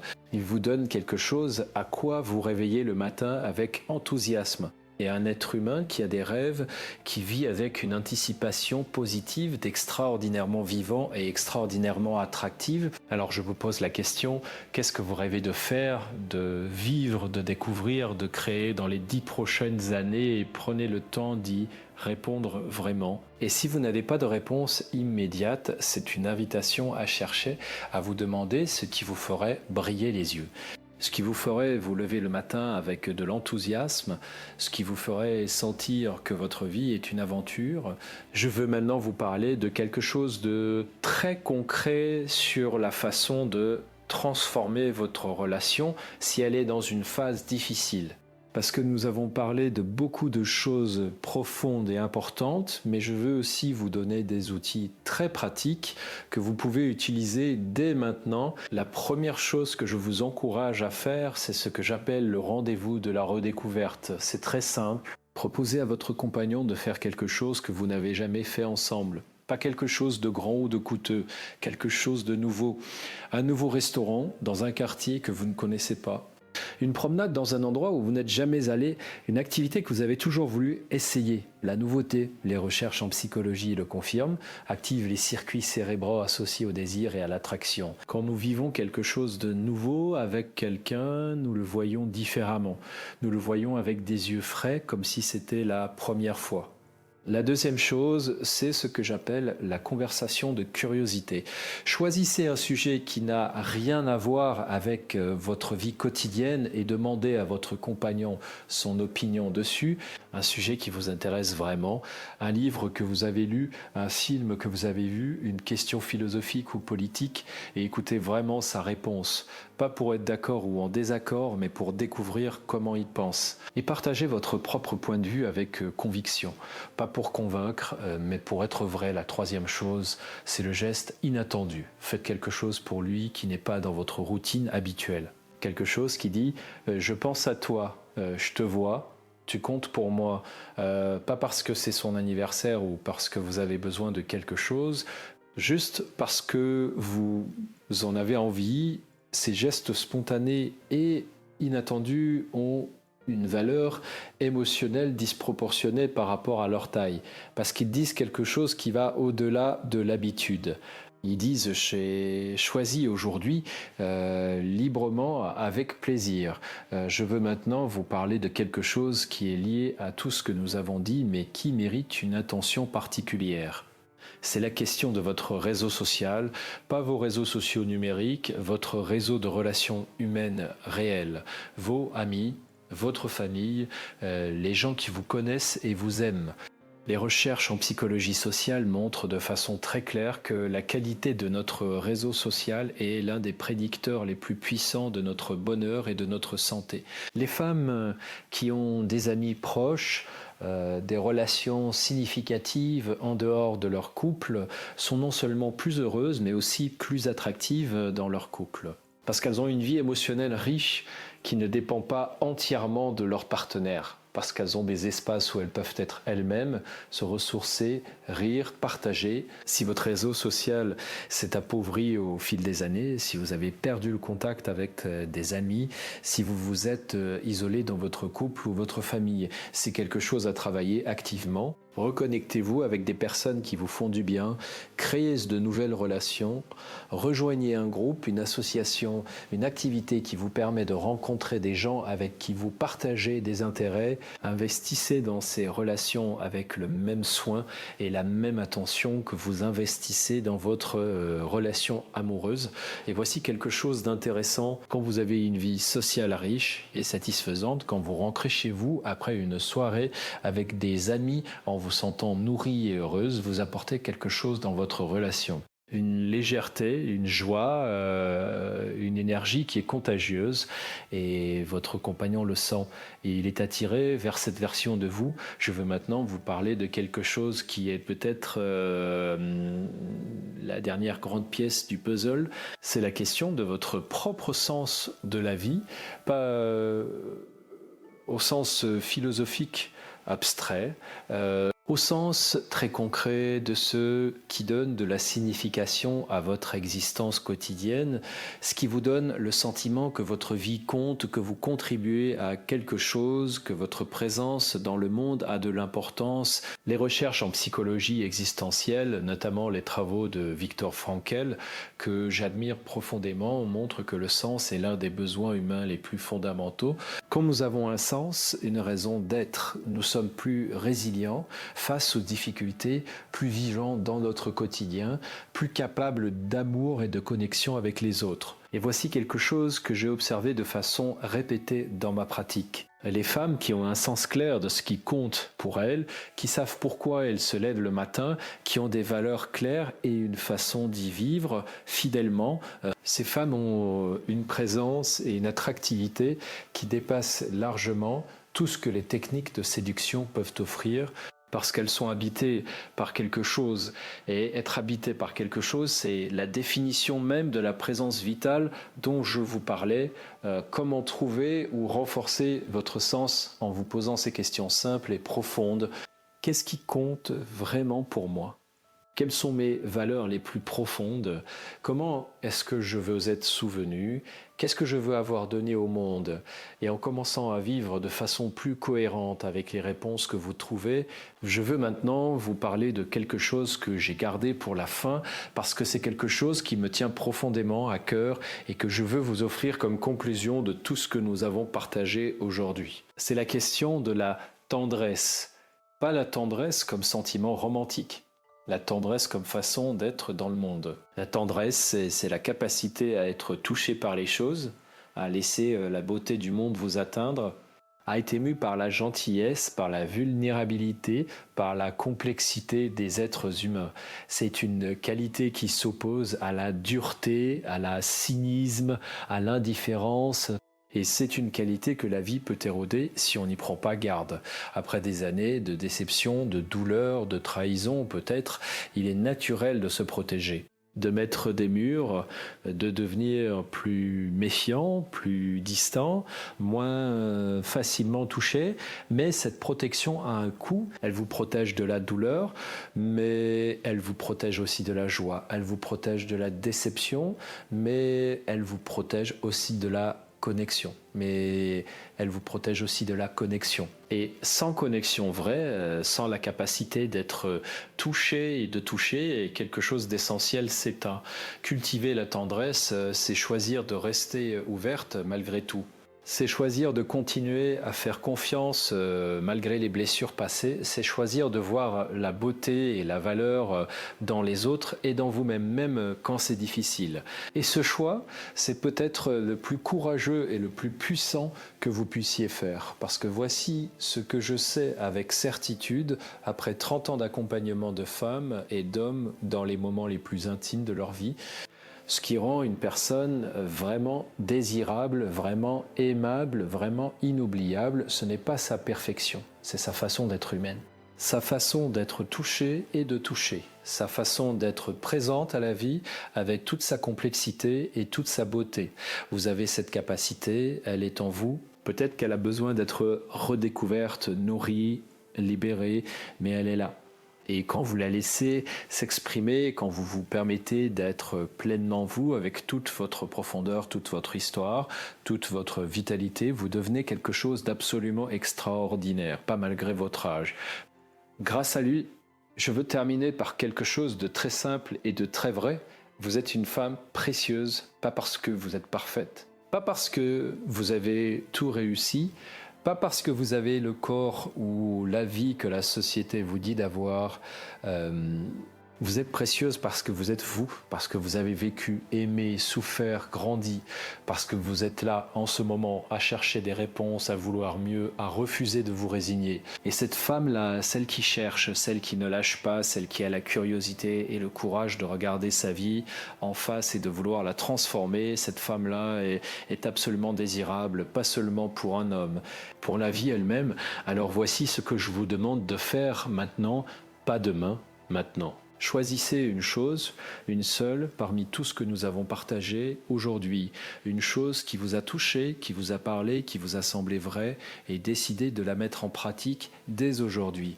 Pas parfaitement, juste honnêtement, juste avec l'intention d'être un peu plus vous que vous ne l'étiez hier, parce que c'est comme ça que les grandes transformations commencent, pas avec un grand saut, avec un petit pas, un pas vers vous-même, un pas vers la vie que vous méritez vraiment. Et cette vie, je vous le promets, elle est possible.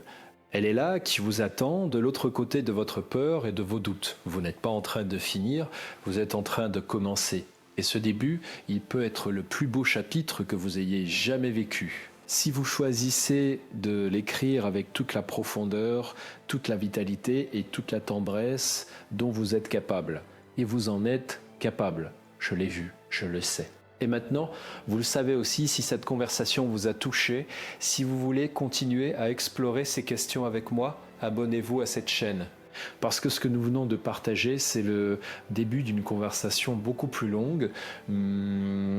Une conversation sur comment vivre vraiment, comment aimer vraiment, comment être vraiment soi dans toute la richesse et la complexité de cette deuxième partie de la vie qui peut être, si vous le choisissez, la plus belle de toutes. Je suis Christophe André et je vous remercie d'avoir été là, présente, courageuse, ouverte. Prenez soin de vous, prenez soin de votre vie. Elle en vaut absolument la peine.